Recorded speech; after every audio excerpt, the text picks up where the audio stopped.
वडिलोपार्जित जी काही जमीन असेल त्या जमिनीतील प्रत्येक हिश्श्याची मोजणी करायची असेल तर आता फक्त ₹200 शुल्क एवढंच त्यावरती आकारलं जाणार आहे। यापूर्वी अशा प्रकारची जर का मोजणी करायची असेल तर साधारणतः ₹1000 ते ₹14000 दरम्यान हा खर्च शेतकऱ्यांना करावा लागत होता आणि मग पैशाचा ताण वाढला किंवा पैशाचा भार वाढला की त्यातनं कुटुंबामध्ये मोठ्या प्रमाणात कलह व्हायचा।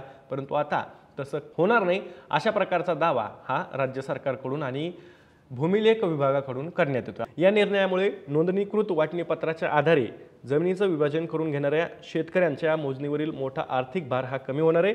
म्हणजे ज्या जमिनीचं नोंदणीकृत असं वाटणीपत्र आहे त्याचं जर का विभाजन करायचं असेल तर अशा प्रकारच्या प्रत्येक पोट हिश्श्याची ज्यावेळेस मोजणी करायची आहे त्यावेळेस ती सहज म्हणजे ₹200 करता येणार आहे।